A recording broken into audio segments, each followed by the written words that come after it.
প্রিয় শিক্ষার্থীরা আসসালামু আলাইকুম। সবাই কেমন আছো? আশা করি সবাই ভালো আছো। তোমাদের দোয়ায় আমিও ভালো আছি।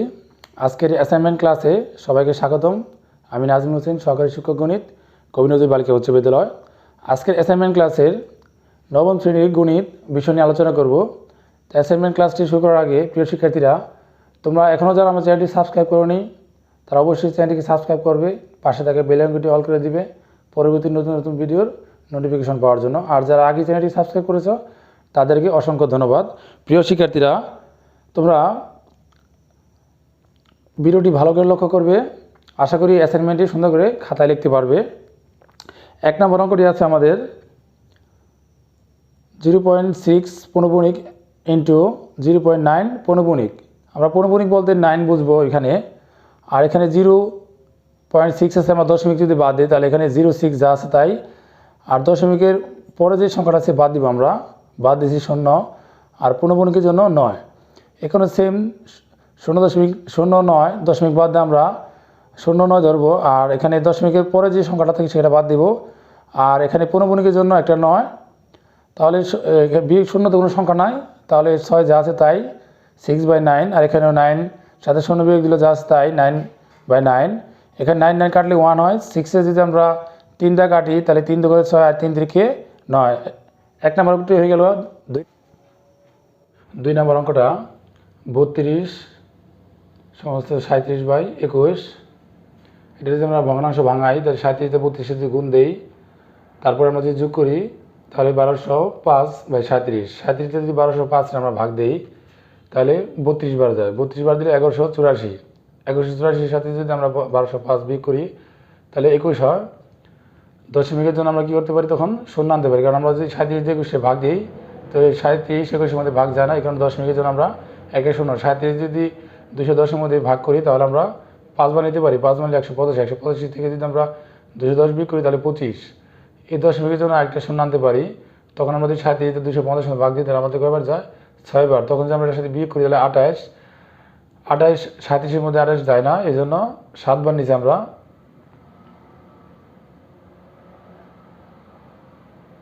7 বার নিলে 259। 59 থেকে আমরা বিয়োগ করি তাহলে কত হয়, 21। দেখো তোমরা এই 21টা কিন্তু যদি প্রথম কিন্তু আমাদের দেওয়া ছিল, খেয়াল করে এখানে এই 21, তাহলে 21 যদি দেওয়া থাকে তাহলে আমরা আবারও কিন্তু আসতে হবে। তো আমরা কিন্তু এখানে কিন্তু 5 6 7 নিছি, তো এখানে যদি আমরা আবারও ভাগ করি তাহলে কিন্তু এই 21 250 এই 280। 21 খেয়াল করো এই সংখ্যাটা এই সংখ্যাটা আসে, তাহলে এই সংখ্যাটা আসলে কিন্তু আবারও কিন্তু 5 6 7 আসবে। এই কারণে আমরা কি করছি, আর ভাগটা দেখা নাই, তাহলে বারবার এরকম কি আসবে, 221 25 280 এরকম সংখ্যাটা বারবার আসবে। তার মানে 0 দিয়েছি দশমিকের জন্য, তাহলে 5 6 7 5 6 7। এই কারণেই নিম্ন আবৃত্তি দশমিক ভগ্নাংশ 32.567। এই 5 6 7-এর উপরে পৌনঃপুনিক দেওয়ার অর্থ হয়েছে এই 5 6 7ই বারবার আসবে। আশা করি 2 নম্বর সংক্ষিপ্ত প্রশ্নটি বুঝতে পেরেছ।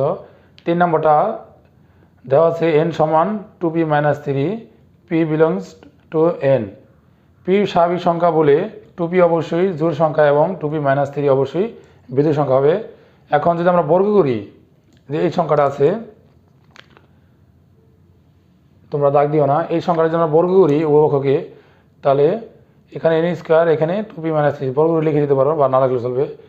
তো এটা যদি a ধরি, এটা যদি b ধরি, তাহলে a square - 2ab + b square, এটা বাঙালি 4p স্কোয়ার, 4 3 4 12p + 9। এখান থেকে যদি আমরা 4p কমন নেই,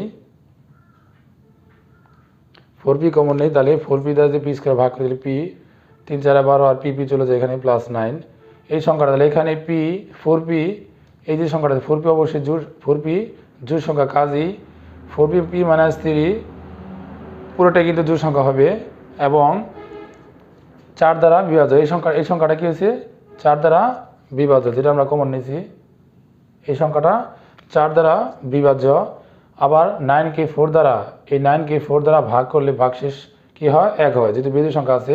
এই জন্য 4p p - 3 + 9 বা n কে 4 দ্বারা ভাগ করলে ভাগশেষ 1 হবে।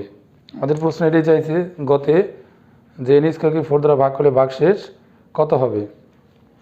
তাহলে গ নম্বর অঙ্কটি শেষ হলো। এখন ঘ নম্বর দেওয়া আছে আমাদের সার্বিক সেটের মান, এর মান বির মান এ পূরক ইন্টারসেকশন বি এর মান কত, সার্বিক সেট এ বি এর মান দেওয়া আছে এ প্রাইম বা এ পূরক এর মান দেওয়া আছে।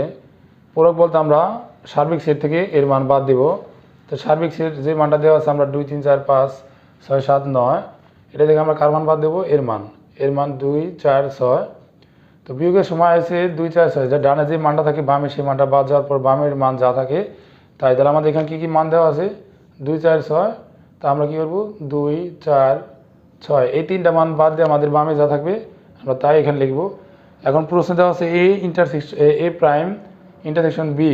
তো এ প্রাইমের মানটা আর এখানে আমাদের কি মানটা নিলাম, বি এর মানটা, এই দুটা মানটা যদি আমরা কমন নেই, ইন্টারসেকশন হচ্ছে কমন, তাহলে 3 5 7 ওকে 3 5 7 আছে অ্যান্সার। আশা করি 1 2 3 4 অঙ্কটি বুঝতে পেরেছে এবং খাতায় সুন্দর করে অ্যাসাইনমেন্টটি তৈরি করবে। আর আমি এখানে যে দাগগুলি দিয়েছি তোমরা অবশ্যই দাগগুলি অ্যাসাইনমেন্টের সময় দিবা না। প্রিয় শিক্ষার্থীরা, এখন আমরা সৃজনশীল প্রশ্নটির সমাধান করব। দেওয়া আছে এক্স বিলংস ইন যেন এক্স স্কোয়ার গ্রেটার দেন 3 এবং x two the power cube less than equal 30। এক্সের মান আমরা 3-এর থেকে বড় আর এক্স স্কোয়ারের মান আর এক্স কিউবের মান কী করতে হবে, 30 সমান বা ছোট। যদি আমরা এখানে স্বাভাবিক সংখ্যার মান আমরা ধরে নিছি এন দেয় 1 2 3 4। স্বাভাবিক সংখ্যার সেট n সমান 1 2 3 4 5।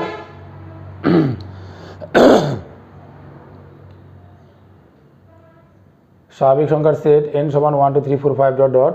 যদি আমরা এখানে এক্স স্কোয়ার এক্স কিউব তিনটা মান ধরি, কারণ এখানে এক্স দেওয়া আছে এক্স স্কোয়ার এক্স কিউব, তাহলে আমরা 4টা মান ধরছি। এটার সাথে স্কোয়ার করলে 1, স্কোয়ার করলে 4, স্কোয়ার করলে 9, 4 স্কোয়ার 16, এই দুটো যদি গুণ করি কিউব তাহলে 1 4 2 8 3 9 27 4 16 64। এখন আমরা দেখবো যে এখানে কোন কোন মানটা গ্রহণযোগ্য। আমাদের বলছে 3-এর থেকে বড়, তাহলে আমরা এখানে দেখলাম 3-এর থেকে বড় 8 মানটা আছে, তার মানটি 2 গ্রহণযোগ্য। 3-এর থেকে বড় 9 গ্রহণযোগ্য, 16 গ্রহণযোগ্য। কিন্তু এদিকে যে কিউব করি, কিউব হলো 30 ছোট বা সমান 64 দিলে কিন্তু হয় না, তো এটা কিন্তু বাদ, আর এটা কিন্তু বাদ। তাহলে আমাদের রেজাল্ট কি আসবে, 2 আর 3। দেওয়া আছে এভাবে x সমান x cube plus k x square minus 4x minus 12।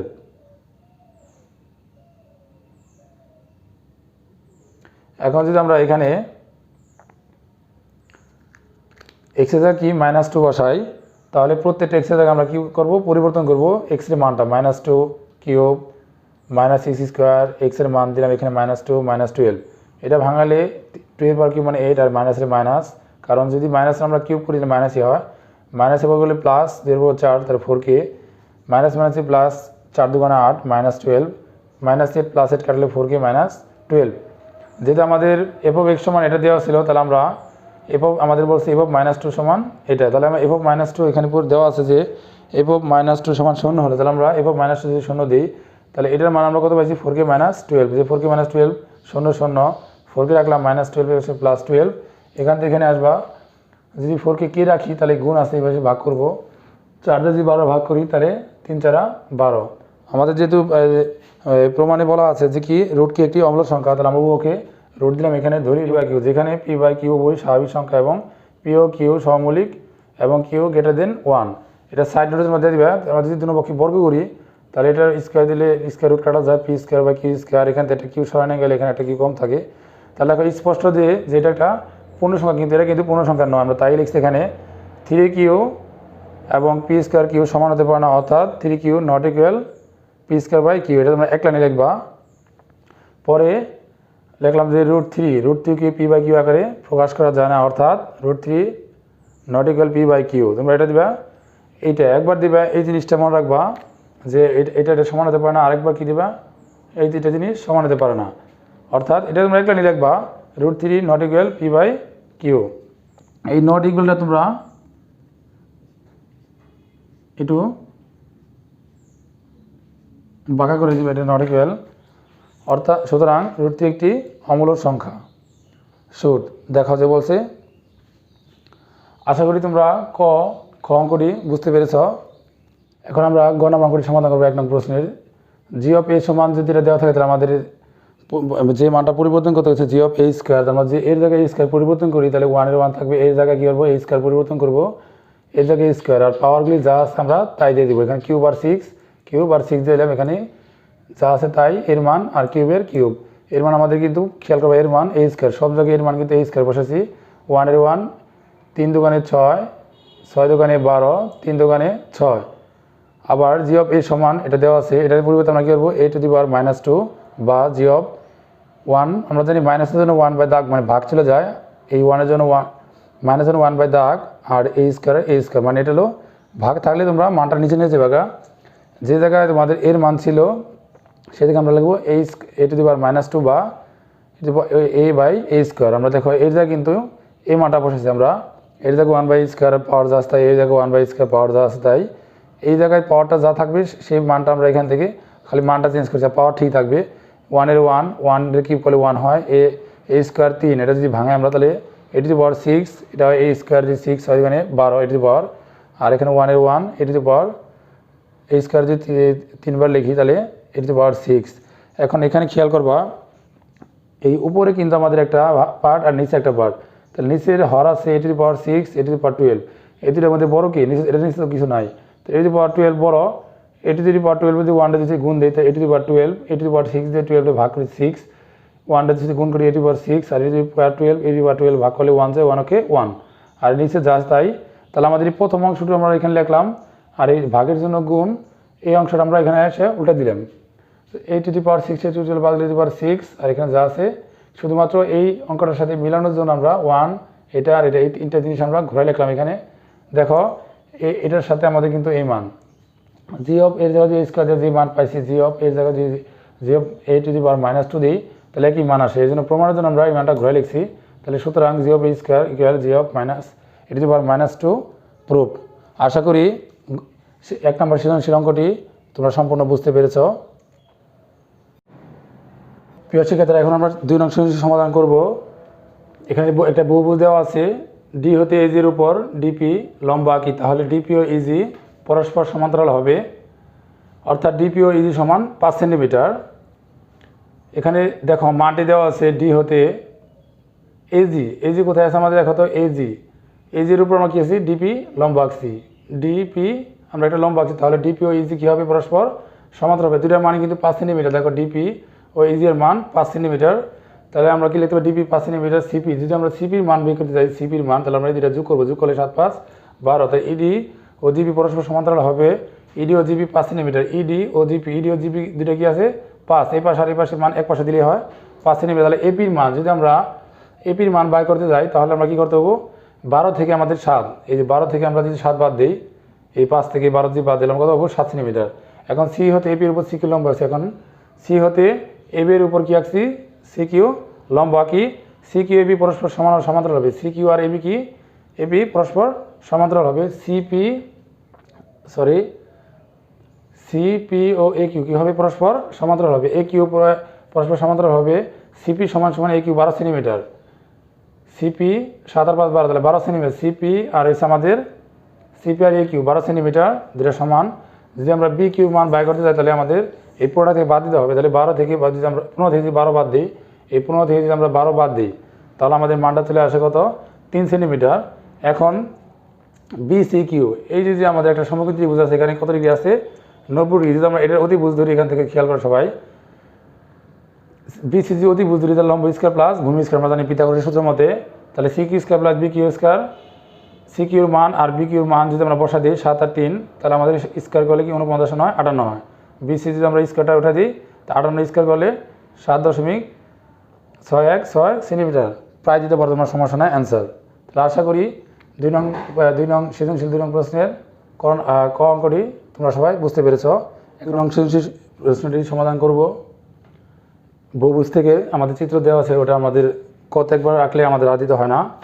চিত্র হতে ইপিজি বৃত্তের ব্যাস জি সমান কত পাইছি আমরা, জি সমান 5 সেন্টিমিটার, তাহলে বৃত্তের ব্যাসার্ধ 5/2, ব্যাসার্ধ মানে অর্ধেক, আমরা জানি ব্যাস থেকে অর্ধেক করতে হয় 5/2, তো অর্ধেক করে 2.5 সেন্টিমিটার। বৃত্তের পরিধি কত হতে পারে সূত্রটা 2πr, তো ইপিজি অর্ধবৃত্তের পরিধি, অর্ধবৃত্তের বলতে আমরা অর্ধেক করবো সেটা বৃত্ত থেকে, তো 2 যদি আমরা বাদ দিই তাহলে পায়ের মান 3.1416 ইন্টু আর এর মান 2.5 এদের গুণ দিই 7.854 সেন্টিমিটার। আমাদের খ নম্বর অঙ্কে কী চাইছে দেখো সবাই, বলছে যে ইপিজি এর অর্ধবৃত্তের পরিধি,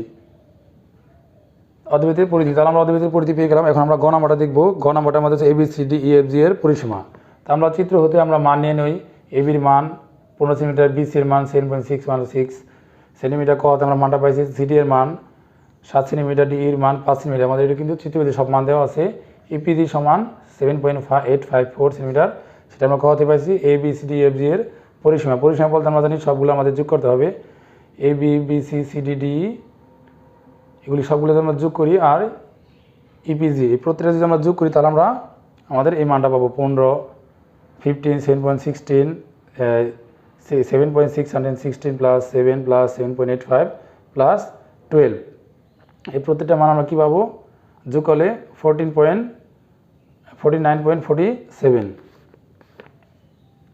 প্রিয় শিক্ষার্থীরা, পরবর্তী অংশটা দেখো ABCD যদি আমরা ধরি ABCP, এটা যদি আমরা একটা ট্রাপিজিয়াম ধরি তাহলে ABCP এর ট্রাপিজিয়ামের ক্ষেত্রফল half into AB plus CP গুণন AP। এটা হলো আমাদের ট্রাপিজিয়ামের ক্ষেত্রফলের সূত্র। ত্রিভুজ ABC এর ক্ষেত্রে ত্রিভুজ APCP এর ক্ষেত্রফল হাফ ইন্টু ভূমিগুণ উচ্চতা আমরা জানি সেটা। এই মানটা যদি আমরা পড়ে AB ও CP এর মান, আমাদের মান দেওয়া আছে হাফ, এবির মান 15, CPর মান এবির মান, এটা যদি আমরা গুণ দিই তাহলে 84 বর্গ সেন্টিমিটার। DEGP এটা কি একটা বর্গক্ষেত্র। যদি আমরা এই ছোটোটা একটা বর্গক্ষেত্র ধরি, DEGP একটি ক্ষেত্রফল, তাহলে ক্ষেত্রফল যেহেতু DE একটা, তাই একটা বাহুর উপর স্কোয়ার, DE যেহেতু একটা বাহু ধরছি তাহলে একটা বাহুর উপর স্কোয়ার, DE মান 5 স্কোয়ার করলে 25 বর্গ সেন্টিমিটার। EFG যদি আমরা এই বৃত্তটা ধরি, বৃত্তের ব্যাসার্ধ যদি আমরা R সমান 2.5 সেন্টিমিটার ধরি, এখানে আমরা আমাদের মান দেওয়া আছে 2.5 সেন্টিমিটার। তাহলে EFG অর্ধবৃত্তের ক্ষেত্রে বলেছে সূত্র পায়ের স্কোয়ার থেকে যদি আমরা 2 দিয়ে ভাগ দিই তাহলে আমাদের পায়ের মান আর আর স্কোয়ারের মান যদি আমরা এখানে বসাই দিই 2 ভাগ দিই 9.8175 বর্গ সেন্টিমিটার। ABCD EFG এর ক্ষেত্রফল পুরোটা যদি ABCD EFG এই পুরোটা যদি ক্ষেত্রফল ধরি আমরা, তাহলে দেখো ABC এর ক্ষেত্রফল প্লাস DEGP এর ক্ষেত্রফল প্লাস EFG এর ক্ষেত্রফল, তিনটার মান যদি আমরা বসা দিই, ABGP এর ক্ষেত্রফল, DEGP এর ক্ষেত্রফল, EFG এর ক্ষেত্রফল যদি তিনটা যদি আমরা যোগ করি তাহলে আমাদের ABCD EFG এর ক্ষেত্রফলের মান আমরা পেয়ে যাই। অষ্টভুজ দেওয়া আছে, প্রত্যেকটা মানও দেওয়া আছে। এখানে দেখো OP এর মান OQ, OR, OS, OT, OU, OB, OW প্রত্যেকটা মানই কিন্তু 4 সেন্টিমিটার দেওয়া আছে কেন্দ্র থেকে বা বাহুর দৈর্ঘ্য OP যেগুলির মান। তাহলে এখানে আমরা চিত্রের প্রথমে যাচ্ছে কতে OP এর ক্ষেত্রফল, খতে যাচ্ছে সুষম বহুভুজ ক্ষেত্রফল, গতে অনিয়মিত আকৃতি ও সুষম বহুভুজ মধ্যে কোনটি ক্ষেত্রফল সহজ, অনিয়মিত আকৃতির সুষম বহুভুজের মধ্যে কোনটি ক্ষেত্রফল নির্ণয় সহজতরভাবে তুমি মনে করো। তো OP এর ক্ষেত্রফল চিত্রে একটি সুষম অষ্টভুজ দেওয়া আছে, এর কেন্দ্র থেকে শীর্ষবিন্দুগুলো যোগ করা হলে 8টি সমান ক্ষেত্রফল বিশিষ্ট ত্রিভুজ উৎপন্ন হয়। এখানে 8টি ক্ষেত্রফল সমান, তাহলে এর কেন্দ্রে উৎপন্ন কোণ হবে 360 ডিগ্রি। তাহলে POQ যদি আমরা এখানে 45 কোণ 360 দিয়ে 8 ভাগ দিয়ে অষ্টভুজ দিয়ে তাহলে 45 পাই। তাহলে OP ও OQ এই দুইটা মানকে আমরা 4 সেন্টিমিটার ধরছি। তাহলে OP এর ক্ষেত্রে ত্রিভুজের ক্ষেত্রফল, অষ্টভুজের ক্ষেত্রে ত্রিভুজের ক্ষেত্রফল সূত্রে আমাদের সূত্র OP এর ক্ষেত্রফল, OQ এর মান 44 আর sin 40 মান আমরা TQ এর মান 1/√2। প্রত্যেকটা এই 4 2 থেকে 4 2 থেকে 4 কাটে 2 4 3 8, আমরা সাথে যদি √2 ভাগ করি তাহলে আমরা 4√2 পাবো। প্রিয় শিক্ষার্থীরা লক্ষ্য করো, এখানে যদি আমরা এটা যদি 2 দিয়ে কাটি তাহলে 2 4 2 8, এটা আমরা রাফ করি, এটা খেয়াল করবো সবাই। থাকলে আমার 8 আর এখান থেকে √2, একটা 8 যদি আমরা ভাঙি তাহলে কয়টা √2 লেখা যায় দেখো, খেয়াল করো সবাই।